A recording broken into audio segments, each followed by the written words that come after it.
Greetings. In today's lesson, I want us to focus on rounding off. So what you have to note is that you're supposed to round off whether you're rounding down or you're rounding up. So a difference between rounding down and rounding up is that when you're dealing with rounding down, you're dealing with digits that are between or that are from 1 to 4.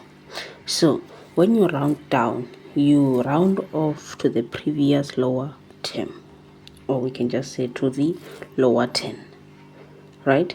So I give an example down here. So we have 4. If we are rounding 4 to the nearest 10, it is going to be a 0, right? Why? Because we're supposed to round down, so it goes down. So let's say we're looking at 32. So if we are rounding off 32 to the nearest 10, it's going to be a 30. Why? Because it's going down. The last one, we're looking at 374. So if we are rounding 374 to the nearest 10, it's going to be a 370. Why? We are going down. Okay, so when we come to rounding up, here we're looking at digits that are from 5 to 9. So what do? We round off to the next 10. What does that mean? It means that if I'm having a 5, it means that I'm gonna go up. That's why it's called round up. So you go up. So some few examples similarly to the top one, we have 7. So if we're rounding off 7 to the nearest 10, it's going to be a 10. Okay, if you're rounding off 36 to the nearest 10, it's going to be a 40. Why? We are going up.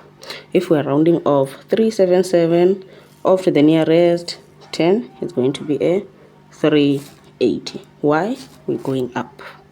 Okay, I hope this is making sense.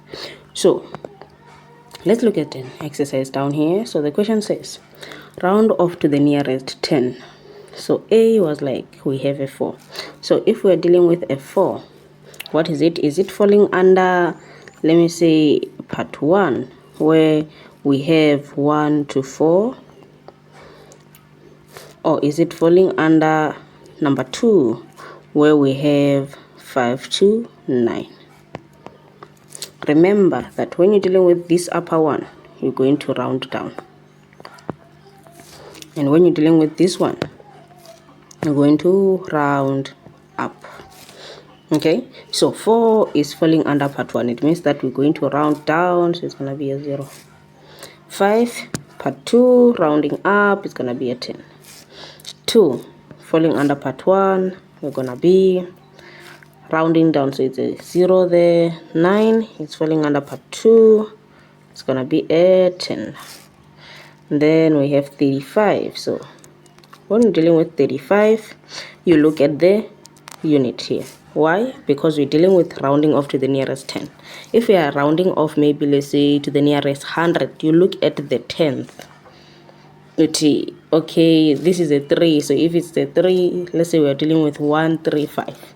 If it's a 3, it's falling under this part, but I will focus on that on the next lesson. So we're dealing with 35. You look at the 5. 5 is falling under P2, so it means that 35, you're gonna round up, it's gonna be a 40.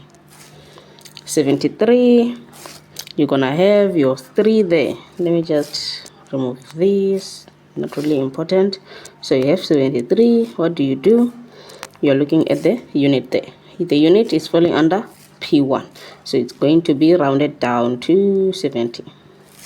Okay, oh my 70 is not good looking. And then we have let's see, 97. You're looking at the 7 there, so it's falling under P2, so it's going to be rounded up to 100. So that one is rounded up to 100. And then we have the last one, which is 94. So 94, we have the 4 that is falling under P1, so it means that we're gonna round that down to 90. I hope this is making sense.